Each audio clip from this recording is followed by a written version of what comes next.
Americans వాడతారు దీన్ని. I feel like అని. మామూలుగా మనం ఏం చెప్తామంటే చూడండి, ఐ వాంట్ టు అని చెప్తాం. I want to eat pizza.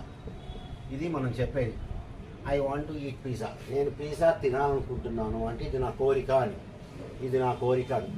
అదే ఎక్కువగా అమెరికన్స్ ఏం చెప్తారంటే చూడండి, దీన్నే సేమ్ ఎలా చెప్తారంటే I feel like eating pizza. ఇది అది చెప్పేది. కాబట్టి I want to eat pizza అన్న, I feel like eating pizza అన్న ఒకటే మీనింగ్. మనకి రెండింటికి కూడా ఒకటే. అంటే అది చేయటం నాకు ఇష్టం అని, అది చేయటం నాకు ఇష్టము అని చెప్పి. ఓకే, ఇది దీని యూసేజ్ అనమాట. ఐ ఫీల్ లైక్ అని. ఐ ఫీల్ లైక్ తర్వాత మీరు ఎప్పుడు కూడా ఐఎన్జీ పెట్టాలి. ఐఎన్జీని మనం జెరండ్ అంటాం. ఐఎన్జీని ఇక్కడ మనం జెరండ్ అంటాం. ఆ జెరండ్ గురించి పక్కన పెట్టేది.